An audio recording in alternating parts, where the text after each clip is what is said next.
Good morning students. श्रीमती Bhagwati Devi school की online क्लासों में आप सभी का स्वागत है। तो बेटा, इससे पहले वाला जो लेक्चर है उसमें हमने पढ़ा था मृदा का निर्माण कैसे होता है। तो मृदा का निर्माण होता है चट्टानों के अपक्षयन से होता है, यानी कि चट्टानों के टूटने से मृदा का निर्माण होता है।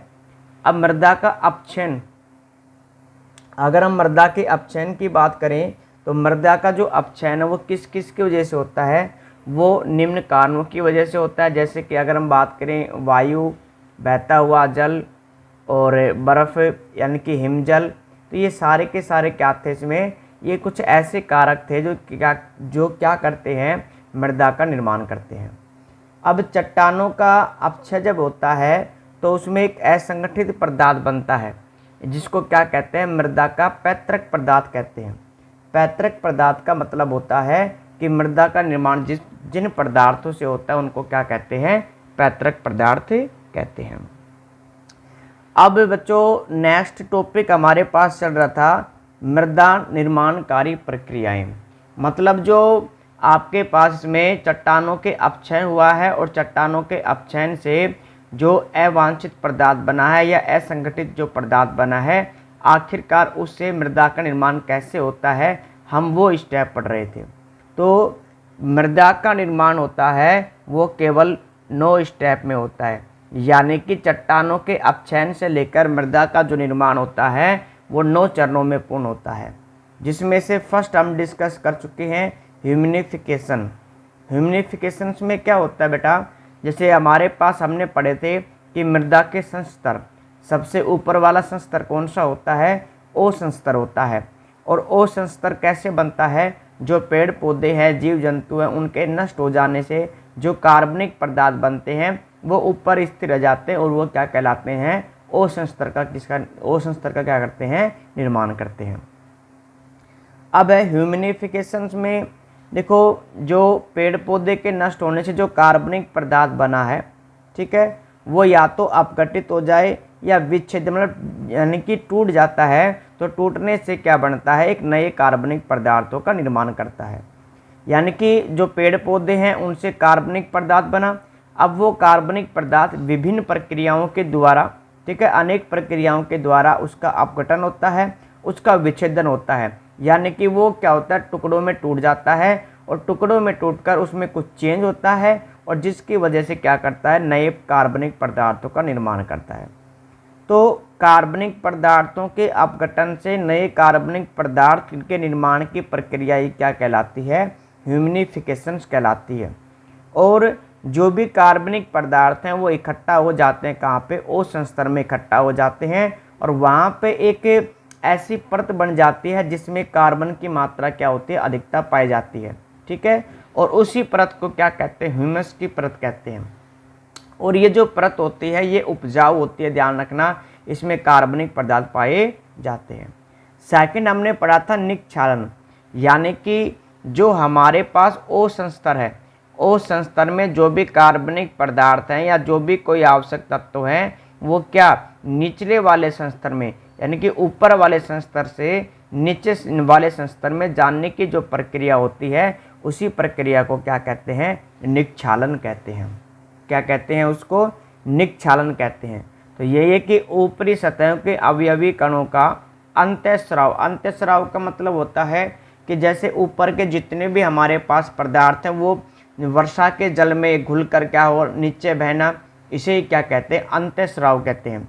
तो अंतःस्राव के द्वारा नीचे चले जाते हैं, इस प्रक्रिया को क्या कहते हैं, निक्षालन कहते हैं। अब यहाँ पे जो सिलिका वगैरह होती है वो क्या करती है, ओ संस्तर से अन्य सभी संस्तरों में चले जाते हैं, किसके द्वारा, अंतःस्राव के द्वारा। अंतःस्राव का मतलब होता है जल में घुलकर यहाँ पे नीचे की तरफ जाना।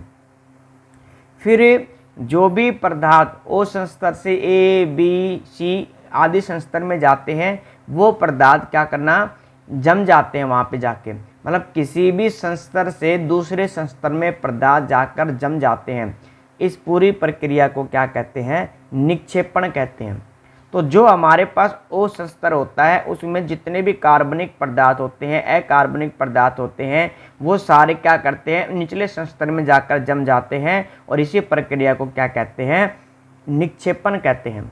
अब इसमें मुख्यतः होता है एल्यूमिनियम और आयरन होता है, यानी कि जो हमारे पास O संस्तर होता है उसमें से एल्यूमिनियम और जो आयरन होता है वो अंतःस्राव होकर कहाँ पे चला जाता है, B संस्तर में चला जाएगा और वहाँ पे जाके क्या होता है, एकत्रित हो जाता है, जम जाता है इसमें। तो यहाँ पे एल्यूमिनियम और आयरन किस संस्तर में इकट्ठा होते हैं, B संस्तर में इकट्ठा हो जाते हैं। इसी के बाद हमारे पास नेक्स्ट नंबर है 4 इसमें, जिसका नाम है पोडोजिलीकरण। क्या नाम है, पोडोजिलीकरण नाम है इसका। और अगर हम बात करें जो पोडोजिलीकरण है, इसमें एक शब्द है पोडोजोल, ठीक है, पोडजोल। इसमें क्या शब्द है, पोडजोल है। ये जो शब्द है ना, ये एक रूसी भाषा से लिया गया है शब्द, जिसका नाम है पोडजोला से लिया गया है, ठीक है। और जो पोडजोला शब्द है इसका अर्थ क्या होता है, राख जैसा। मतलब जो आपके पास मिट्टी वगैरह है या जो आपके पास संस्तर है उसमें उसका जो रंग होता है वो राख जैसा होता है, ठीक है, राख जैसा होता है इसमें। और इसी के साथ साथ यहाँ पे क्या होता है कि जो भी ह्यूमस होता है, यानी कि O संस्तर से निचले वाले संस्तर में बहकर चला जाता है, ठीक है, और वहाँ पे क्या होगा, जम जाएगा। तो सबसे पहले हमारे पास में पोडोजिलीकरण में जो पोडजोल शब्द है, जो पोडजोल शब्द है ये एक रूसी भाषा के शब्द पोडजोला से लिया गया है और जिसका अर्थ क्या होता है, राख जैसा। और इसमें क्या होता है, जो भी ह्यूमस बना हुआ है वो क्या करता है, ऊपरी संस्तरों से बहकर निचले संस्तर में चला जाता है। इसी के साथ साथ जब जो सोलम का मतलब जो हमारे पास सिलिका वगैरह है, वो जब ऊपरी संस्तरों से निचले वाले संस्तरों में आते हैं तो उस समय क्या होता है कि उसके साथ साथ जो हमारे पास क्षार पदार्थ भी होते हैं, ठीक है, जो क्षार होते हैं वो भी क्या होते हैं, उसी के साथ निक्षालित हो जाते हैं। मतलब वो भी क्या करते हैं, एक संस्तर से दूसरे संस्तर में चले जाते हैं। तो जैसे हमारे पास ऊपरले वाले संस्तर की बात करें तो यहाँ पे जो भी सिलिका है वो निचले वाले संस्तर में चली गई। इसी के साथ यहाँ पे जो क्षार था वो भी चला गया, तो बच क्या गया, अम्लीय। तो सिर्फ इस मृदा में क्या पाया जाएगा, अम्लीय पाया जाएगा। यानी कि ऐसे संस्तर जहाँ से सिलिका और जो हमारे पास क्षार होते हैं वो सारे के सारे क्या करते हैं, निक्षालित हो जाते हैं। तो उस संस्तर में सिर्फ और सिर्फ क्या बचती है, अम्ल बचते हैं। और इसीलिए वो जो मृदा है वो कैसी हो जाती है, अम्लीय हो जाती है। तो यहाँ पे दे रखा है सोलम। तो सोलम तो हम पढ़ चुके हैं इसमें। सोलम भाई किसको कहते हैं, मृदा को ही कहते हैं सोलम। तो सोलम के निक्षालन से द्वारा, निक्षालन के साथ साथ जो क्षार भी होते हैं वो भी क्या होते हैं, निष्कासित हो जाते हैं। और क्षार के निष्कासन होने से जो मिट्टी है वो कैसी हो जाती है, अम्लीय हो जाती है।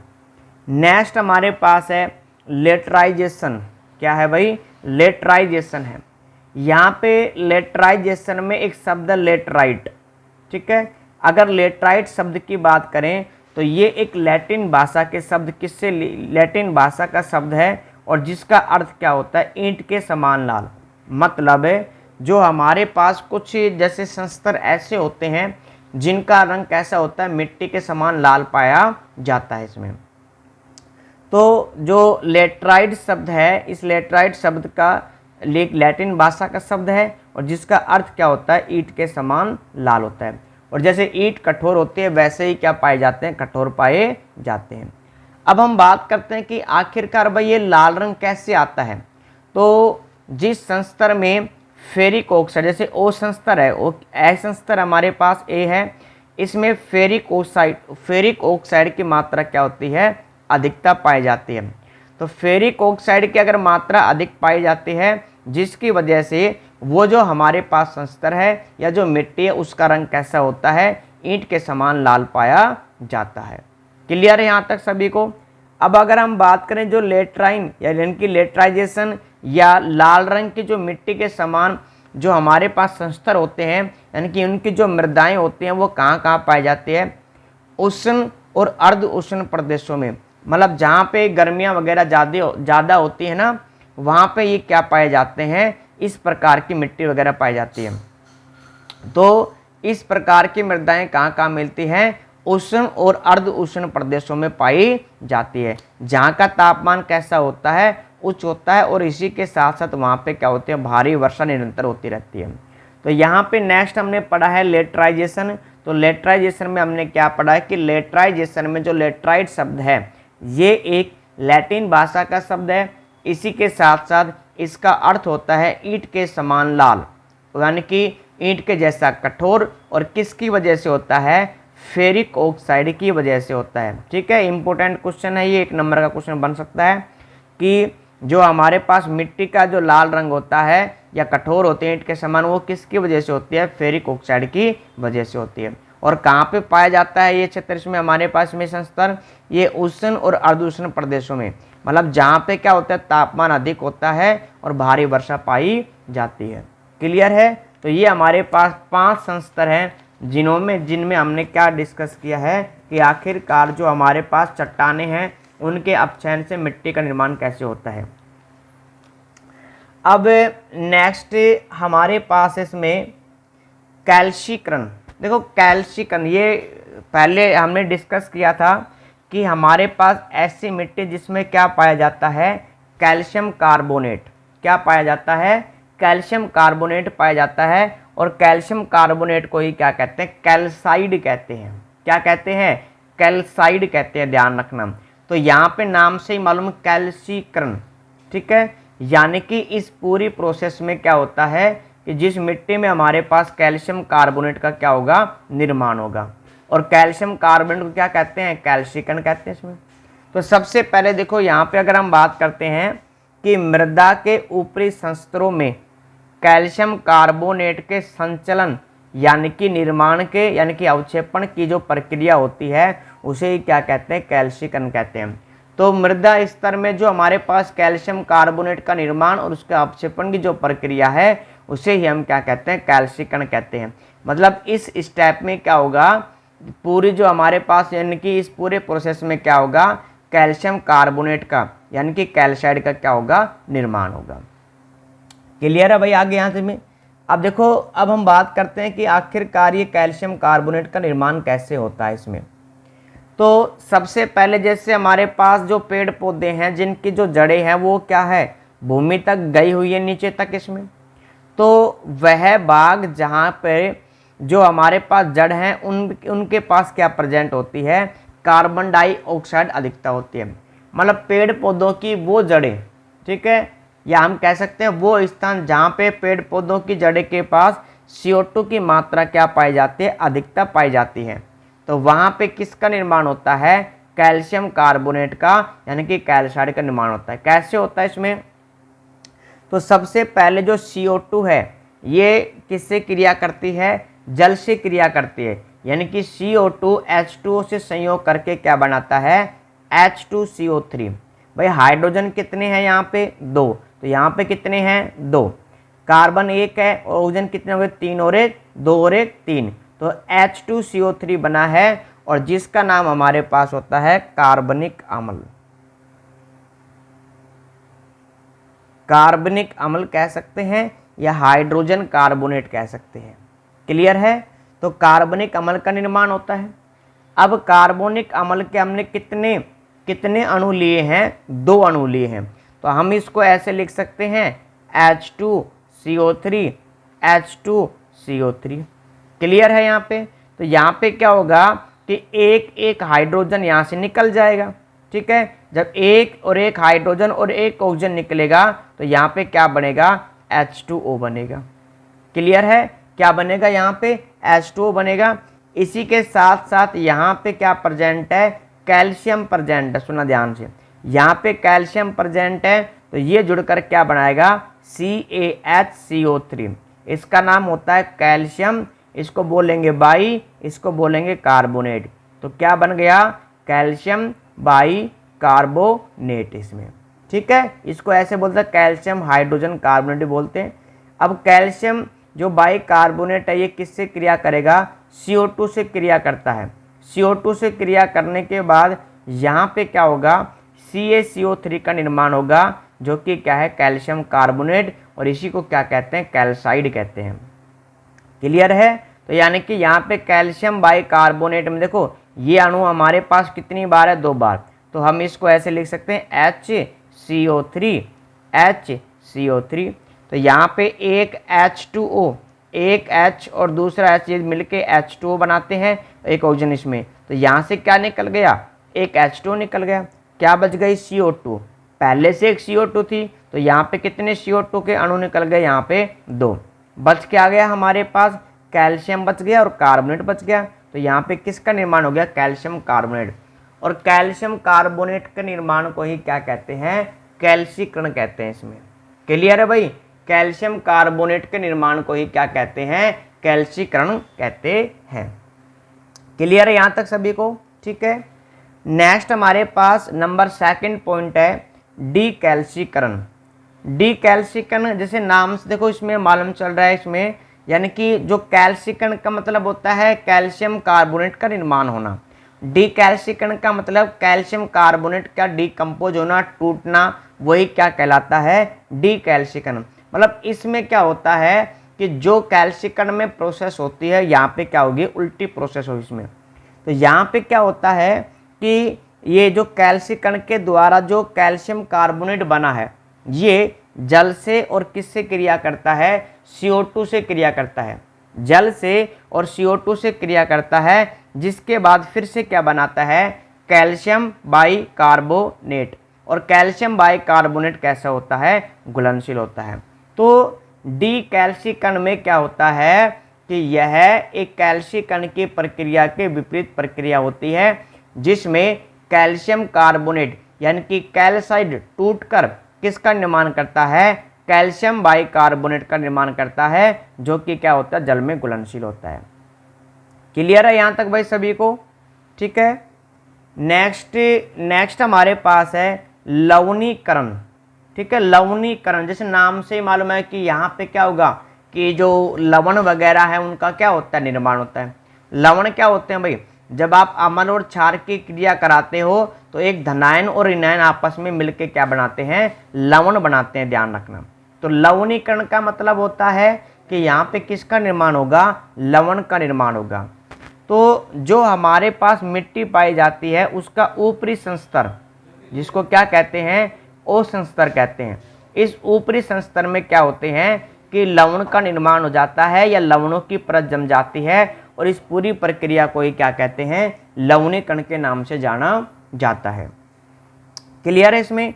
अब लवण हमारे पास क्या क्या है, तो लवण का एग्जाम्पल सोडियम क्लोराइड, और सोडियम क्लोराइड का फॉर्मूला क्या होता है, NaCl। और इसी के साथ साथ हमारे पास होता है इसमें सोडियम नाइट्रेट सोडियम सल्फेट। तो सोडियम सल्फेट देखो, सल्फेट SO4 होता है, सल्फेट का फॉर्मूला क्या होता है, SO4, और संयोजक कितनी होती है, 2। तो यहाँ पे क्या बनेगा, N2SO4 बनेगा, ठीक है।